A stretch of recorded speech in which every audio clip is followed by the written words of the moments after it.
Hello, good morning, ladies and gentlemen. You're with Martin Panev, Chief Account Executive and Trading Analyst, GDMFX. Welcome to today's European Session Market Outlook, starting with North American markets. On Friday, the Dow and the Nasdaq were little changed to the negative with very, very minor moves. The Dixie Index is showing a little bit of a downside as well. U.S. Core PCE Price Index, quarter-on-quarter, 1.9% versus 1.8 expected in previous. The GDP quarter-on-quarter, 3.9 versus 3.7 expected in previous. U.S. Flash Services PMI, 55.6, a little bit more than the previous. And the UOM Final Consumer Sentiment, 87.2 versus 86.5.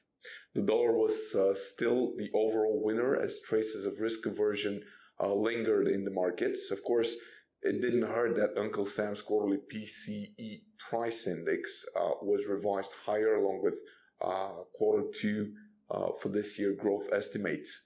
Luckily for the higher yielding currencies, a sell-off in the US equities eventually took its toll on the greenback and limited its intraday gains across the board.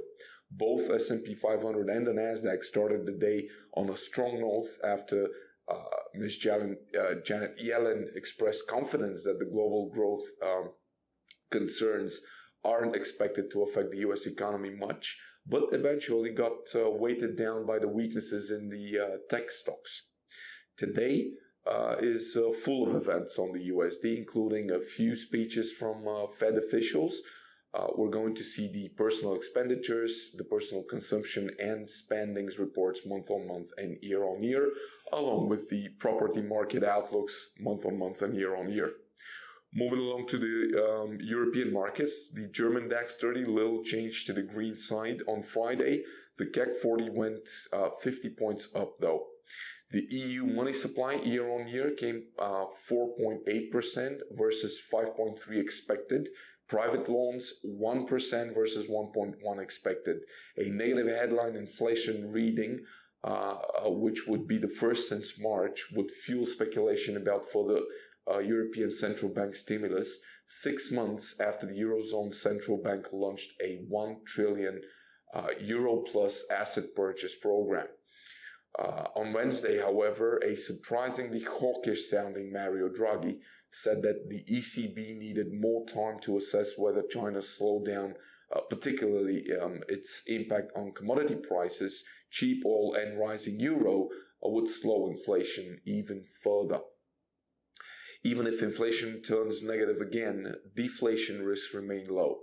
UniCredit analysts said in a note with a fading of the base effect from 2014's plunge in energy prices, likely to push the headline rate higher by the year end. On Tuesday, tomorrow, we have the German CPI data. On Wednesday, we have the European Zone CPI and German unemployment rate. Thursday, the ECB monetary policy meeting accounts and Swiss retail sales reports. On Friday, the producer price index for the European zone is scheduled. The Asian Pacific market, starting with the Nikkei 225, which did 650 points range and closed with 160 points higher this Friday. We had also the leading economic index for July, 105 points from previous 106.7, which was also revised. Coincident index increased to 113.1, 1 point below was the expectation. The retail trade year on year for August, retail trade also month on month and year on year is due today. China's 10th month campaign to relax monetary policy showing signs of an impact as financial conditions ease, a shift that could help stabilize the nation's growth rate. China's monetary conditions index, which was a gauge that includes inflation-adjusted interest rates and the exchange rate, improved for a second month in August, the first back-to-back gain since 2013. Episodes of improvement in the past have tended to presage either an acceleration or a stabilization of the economic growth. The economy is muddling through a slump in exports.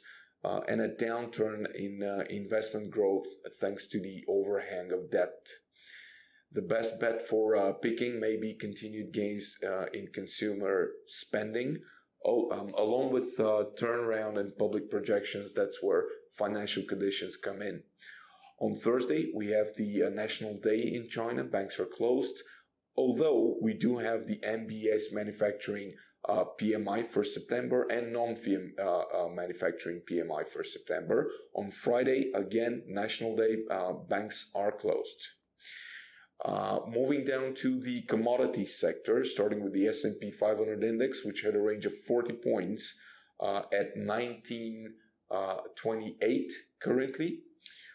Oil halted its advance near a $45 barrel as a drop in Chinese industrial companies' profits signaled demand may be weakening in the world's second biggest consumer.